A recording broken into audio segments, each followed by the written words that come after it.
अगर उसमें स्वार्थ भरा हुआ है சேவை செய்கிறோம், பிறகு அதில் சுயநலம் இருக்கிறது, तो उस सेवा का कोई फल नहीं। பிறகு அந்த சேவைக்கு எந்த விதமான பலனும் இல்லை. सेवा की जाए எந்த ஈஸ்வரிய சேவையும் செய்கிறோமோ निस्वार्थ होनी चाहिए, அது சுயநலம் இல்லாமல் இருக்கணும். किसी प्रकार का स्वार्थ नहीं होना चाहिए ईश्वरीय सेवा में। எந்த விதமான சுயநிலையும் அந்த ஈஸ்வரிய சேவையில் இருக்கக்கூடாது. इस जन्म में हमको प्राप्ति हो जाए कुछ, என்னவென்றால் இந்த பிறவில் நமக்கு ஏதாவது ஒரு பிராப்தி ஏற்படணும் என்று. हम सब सेवाधारी हैं, நாம் அனைவரும் சேவாதாரிகள் ஆவோம். बाप ही सेवाधारी है தந்தையும் சேவாதாரி ஆவார். तो हम बच्चे भी सेवाधारी हैं। எனவே நம்ம குழந்தைகளும் சேவையை செய்யக்கூடியவர்கள் ஆவோம். हम कोई पर हुक्म चलाने वाले नहीं। நாம் யார் மேலேயும் ஆர்டரை செலுத்தக்கூடியவர்கள் இல்லை. अगर हुक्म चलाने वाले हैं तो समझ लो यही राजा ही भोग रहे हैं। ஒருவேளை ஆர்டரை செலுத்துகிறோம் என்றால் இங்கே நாம் ராஜாங்கத்தை அனுபவிக்கிறோம் என்று புரிந்து கொள்ளுங்கள். और यहाँ राजा ही भोग रहे हैं तो वहाँ राजा ही चट हो जाएगी। இங்கு பிறகு ராஜாங்கத்தை அனுபவித்தால் பிறகு அங்கு ராஜாங்கம் முடிந்துவிடும். वहाँ दास दासी बन के रहना पड़ेगा। அங்கு தாசதாசிகளாக ஆகிவிட்டு இருக்க வேண்டியதாக இருக்கும். इसलिए भाव अंदर से ये होना चाहिए, அதனால்தான் உள்ளுக்குள் இருந்து இந்த பாவனை இருக்கணும். क्योंकि सेवाधारी का जो कर्म होता है वो बहुत कठोर कर्म होता है। ஏனென்றால் சேவை செய்யக்கூடியவர்களின் கர்மம் எது இருக்கிறதோ அது மிகவும் கடினமானதாகும்.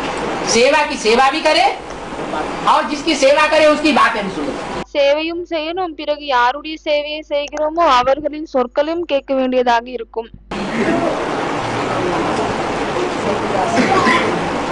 परिवारों में जो नौकर चाकर होते हैं ना सेवाधारी, குடும்பத்தில் எந்த வேலைக்காரர்கள் இருக்கிறார்கள் சேவையை செய்யக்கூடியவர்கள், तो जो बड़े होते हैं कोई कोई बड़े खोचर होते हैं। சில பேர் யார் பெரியவங்களாக இருக்கிறாங்களோ மிகவும் அவங்க ஸ்ட்ரிக்டாக இருப்பாங்க. वो कितना भी अच्छा काम करेंगे उनको कुछ उनको सुनाते ही रहेंगे। அவங்க எவ்வளவு நல்ல செயல் செய்தாலும் சரி அவர்களுக்கு ஏதாவது ஒண்ணு சொல்லினே இருப்பாங்க. तो उनकी बातें भी सुनते हैं और सेवा भी करते हैं। எனவே அவர்களின் சொற்களையும் கேட்டுக்கொள்கிறார்கள், பிறகு சேவையும் செய்கிறார்கள். या कि गालियां देके भाग जाते हैं। இல்லையானால் கெட்ட வார்த்தைகளை சொல்லிவிட்டு ஓடி விடுகிறார்களா என்ன? सुन लेते हैं ना। கேட்டுக்கொள்கிறார்கள் இல்லையா? ग्लानि वाले को दिल से गले लगाओ।